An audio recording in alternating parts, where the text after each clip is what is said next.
The first thing that I'm going to do is I'm going to throw in some drawing. Now, typically, what you will see is, many artists will start with burnt umber diluted with mineral spirit. That's one of the ways of approaching it. It's not wrong, but I actually prefer not using any mineral spirits at all. And so, as an alternative, but your surface does have to be smooth. So in here, I have a pretty smooth surface that allows me to paint with the paint directly. And the color that I'm going to start with is called transparent yellow oxide.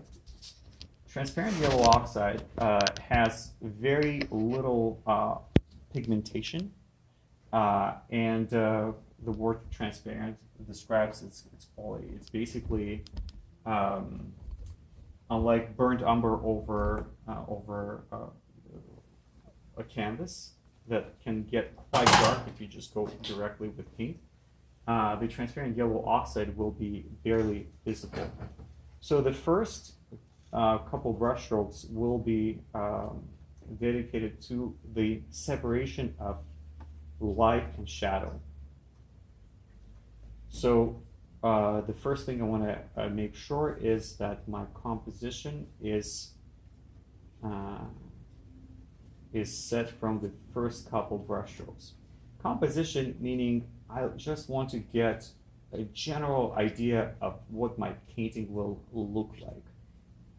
Also, I want to figure out how large will the head of my model be on this surface.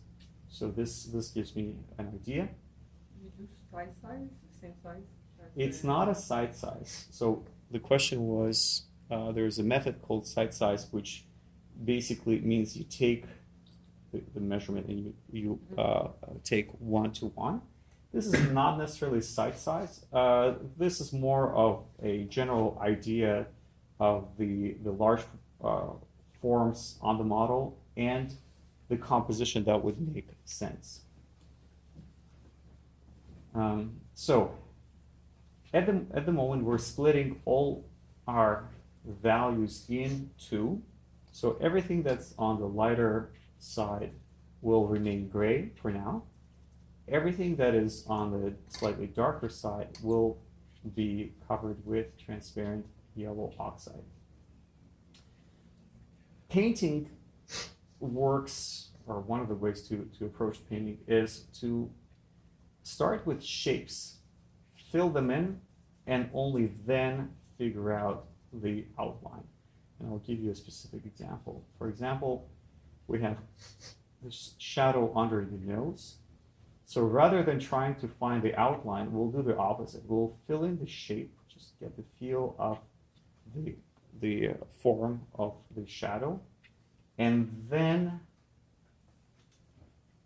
redefine its boundaries, just like this. And the same thing here. So we'll fill this in,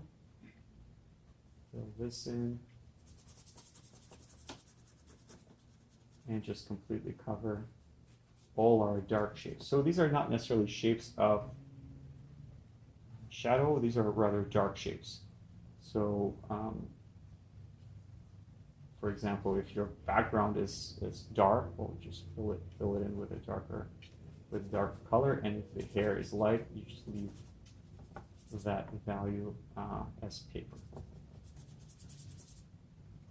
There is also, it's important to say that starting off neutral mid-tone background is quite helpful, because instead of fighting the white surface and trying to go all the way down, trying to see, try to identify the values, starting in the middle is much easier, because you're able to reach your darks and your lights much faster. So let's say if I want to take my white canvas and cover it with a dark paint, the transparency of oil paint will peek through, so your darks won't be as dark. Whereas starting off gray background is just much faster to access both lights and darks. Okay, so this gives me a general idea of my drawing general proportions. We can take a moment to quickly check. So the forehead versus the nose versus the mouth, double check if we got it correctly here. And I'm just noticing a few corrections I need to do, like just to lift the line of the forehead. All right. And here we go. Mouth. Cool. All right. So, second color we're going to introduce is called transparent red oxide. Now, these colors are quite similar to something like yellow ochre, raw sienna, and burnt umber. However, the main difference is their transparency. These are highly transparent colors that one of their main qualities is that when they are mixed with white, they do not lose their chromatic quality. They do not lose their saturation. I'm going to show you specific examples in the painting so that it would make more sense. But the second color we're going to start adding is transparent red oxide. Most importantly, it's not the color, but it's the value. So you guys see here, I have a tonal range on my palette. It helps me quickly identify the value scale in which I'm working. Now, you've also noticed that I've switched brushes, and the main reason why I did that is because one of the most common issues in oil painting is chalkiness, this kind of a flat painting effect, and that muddiness that you oftentimes see in oil paintings. So when you switch brushes, your goal is to dedicate each brush to a limited tonal range. So this brush is responsible for my darkest darks. This brush is responsible for my darker midtones. And then the two other ones are going to be midtones and lights. In oil painting, it's really easy to switch hues. So for example, if I'm working with my dark reds, and then if I want to maintain the same value, but just want to shift my hues, so from red, if I want to go to green, it's very easy to do with the same brush. You just wipe your brush for 2 seconds and your brush is good to go. If you want to take your brush that is fully loaded with dark paint, and even if you clean it and you touch your white paint, oil will inevitably get contaminated. So you want to leave your light brushes separate from the dark brushes. It will not only accelerate the speed of your painting, but also it'll also make your painting much cleaner, much more much richer in its value range. So right now I'm carving out the darker shapes inside the darks. So the first step was to get overall group of darks versus the group of lights. The second step is going in and trying to isolate even darker parts inside of those darks in order to carve them out. So one of the things that you'll notice when you're going to get to your painting is that once you apply this transparent yellow oxide on your surface, the paint that follows will just glide very, very easily.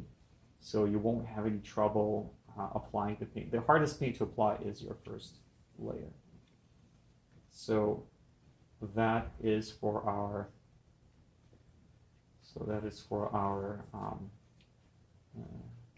darkest darks. Okay. So now we're going to put these brushes aside.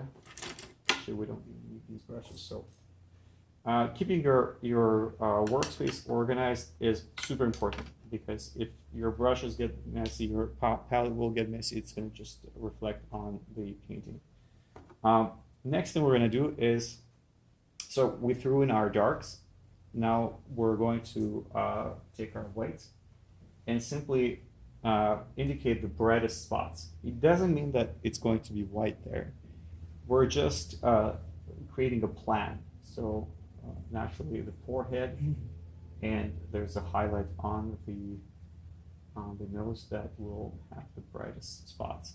So that right away stretches our tonal range. So we get our lights, we know our darks, and from now on, it's going to be a question of just building step by step and just breaking down the shapes into different colors.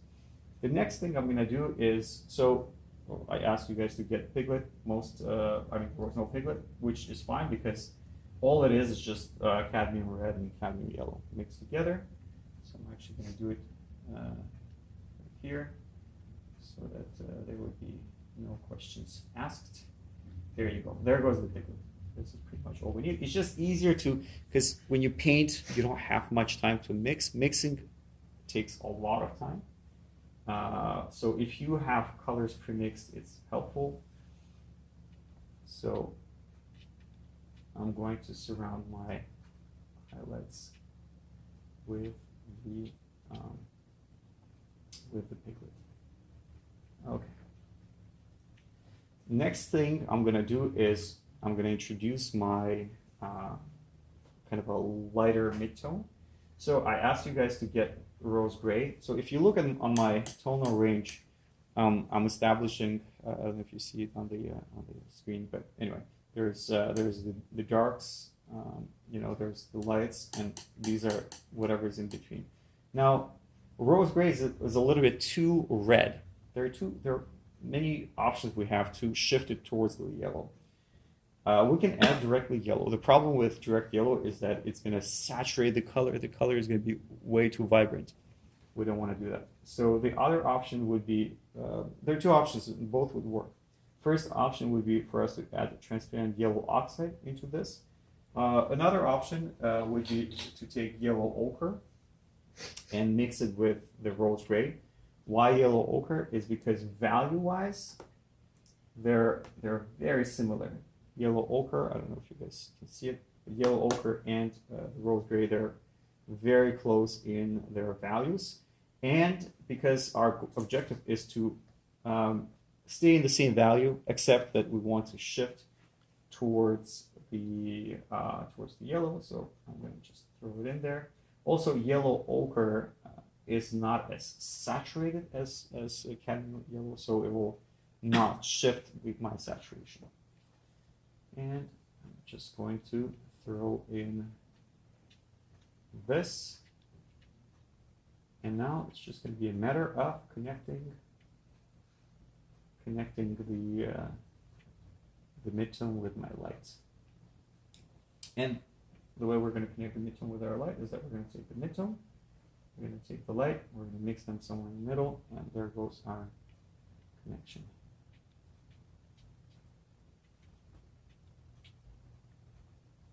And there.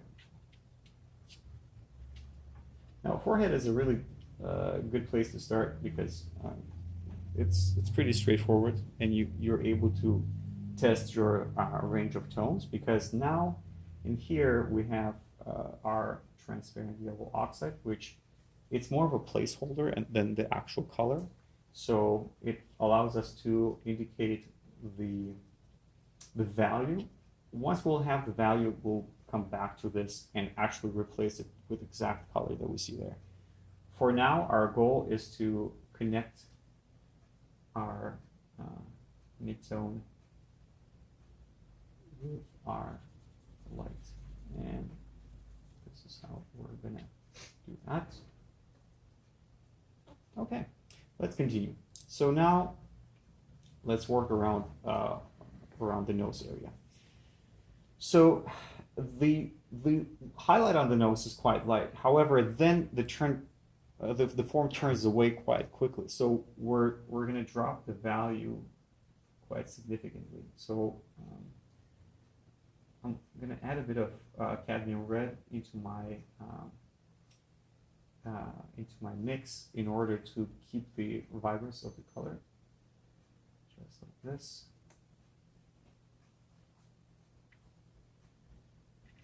Right.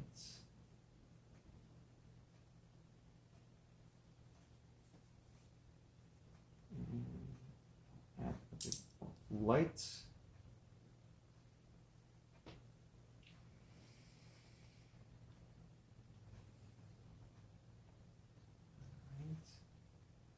Max, how are you doing?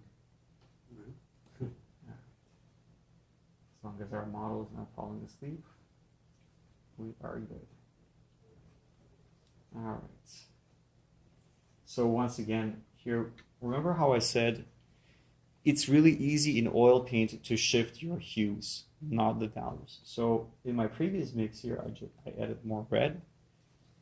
Now, my goal is to go back to this base, however, add more yellow ochre because the upper part seems to have a bit more yellow in comparison to the bottom part of the nose. But I really want to maintain the value, so I pretty much went base to the rose gray, which served as a base, and then shifted it to yellow.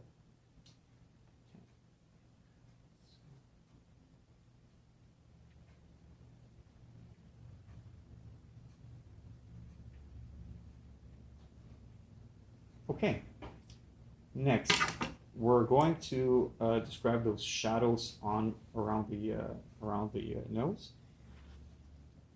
We have this value and we have this value. This value might feel like it's super dark compared to this, but there's no reason for it to be super dark. It just feels like it because it's surrounded by two lighter areas.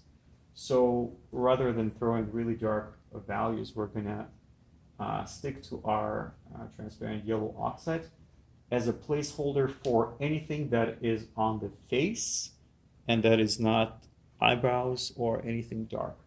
So here we go. Right. And here we go. And then we're going back into the light.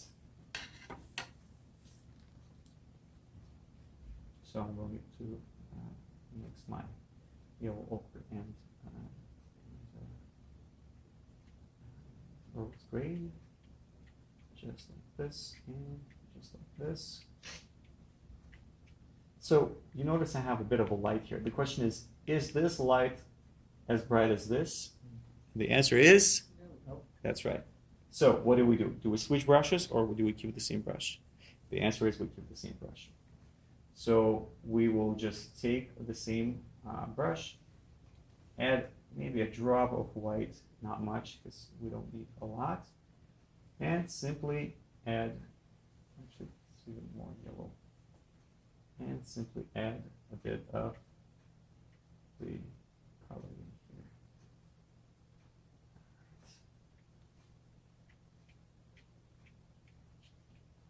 And now we're gonna connect these two. So it's always a good idea to work with at least two brushes at the same time. This way you'll save a lot of time. Now, another color that we're going to be introducing is alizarin crimson. Unlike cadmium red is a opaque color. Opaque colors, they will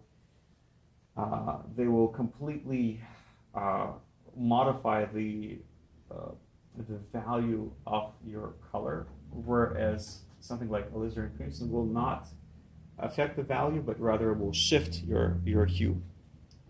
So let me show you an example. So here I have my transparent yellow oxide. It's too yellow, and I want it to be a bit more red. So if I add cadmium red to my yellow oxide, it's going to make it lighter. But if I add a bit of alizarin crimson, both are transparent, and therefore the values are not going to get affected as much. With alizarin crimson, I'm sorry, you've got to be very careful. It's an atomic bomb. So we've had some unforgettable experiences in the past. So there you go. So now we're going to shift to this. Okay. And here I'm going to wipe that polyester crimson, go back to my transparent yellow, and cover the shadow. Now, because the mustache is in the light, it naturally the individual hair are dark, but because of the light, it ends up being in a value that looks something like this. So this is what we're gonna place there for now. And here we're gonna throw in the remaining colors. So we're gonna start from the lightest areas.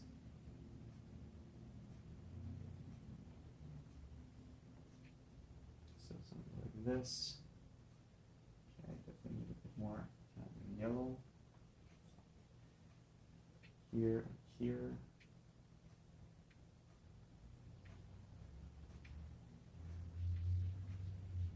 Okay, and now we're gonna shift towards the darker dot.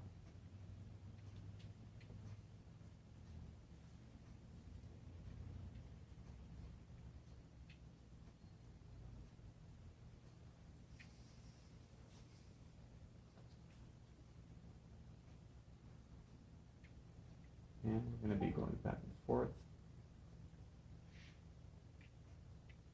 Just like this. So, fun little fact about painting. It's easier to start lighter and then cut out the darker shapes than start dark and then add lights. Your paint, it's not that one is better than the other. The way your paint will react is going to be a little bit different. I'll show you a concrete example. So let's say I have this light in here. And if I want to start kind of downshifting in my values, just throw in some fun mix. So I added a bit of this kind of a mixed gray violet, and I'll just add it on the side. So it's gonna make my paint a little bit darker, but not by much, because, so for example, this form here, it's not flat. It goes up, down, up. So the first part is right here. We're gonna show this change of form, and then here we also have a bit of a change of form. So it seems to work much easier to have your lighter values first and then surround them with the darker tiles. It just seems to, for some reason, connect much easier. I'll show you the opposite example. If I have my lights, and if I'm trying to get lighter, sorry, I just need some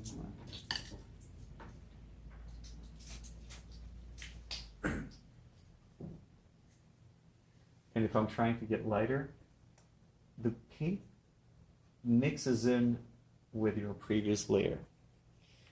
Now, if you're trying to make this kind of a clear cutout difference, you're gonna feel like you're just adding this light and it doesn't go on. However, it's not, you don't always want your paint to have this insanely high contrast. Sometimes actually you want things to be more smooth. So for example, here, I just want it to be a hint of a light. So I'm adding a color that is much lighter, but as I'm adding a lighter color into my mid-tone color, it just blends in, and the paint just doesn't seem to be increasing a lot more. So oftentimes when people paint, what you'll see them do is they'll put their darks first, and then they'll try to add light on top, and it just turns into mud because it mixes in with the previous layer. An approach that would make sense instead would be, I'll redo this here so that you guys could see it. First of all, the lightest light in here is pretty much as dark as the value in here. So that's really important to always ask yourself, where exactly are we starting? Like how light is our light? So I'm gonna throw in this light in here. You can actually go slightly over the space. And then we're gonna start dropping the value. So we're gonna start making it a bit darker, also this more desaturated. So you can throw in any kind of blue. If you have ultramarine blue, you can do that. I have this pre-mixed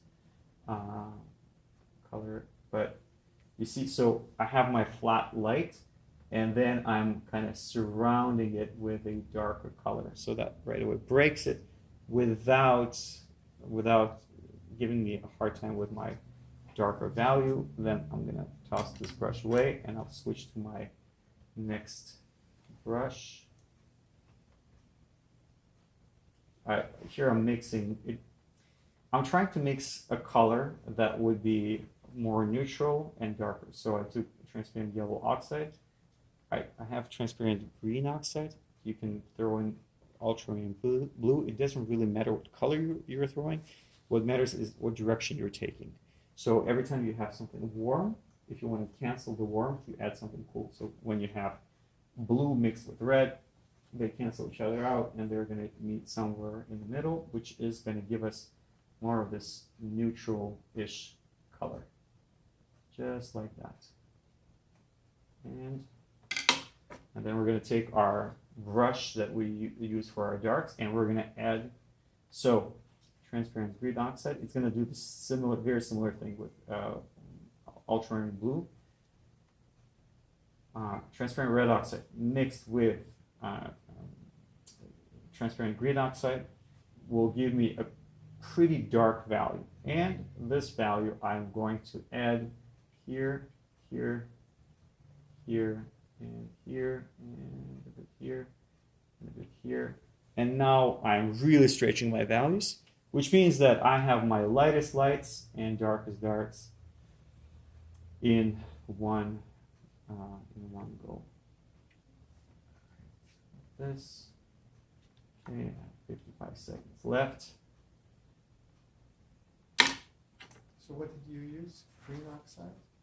Transparent green oxide, but it doesn't have to be transparent green oxide. Ultramarine blue will do very similar effect. The idea is to take a transparent darker color and mix it with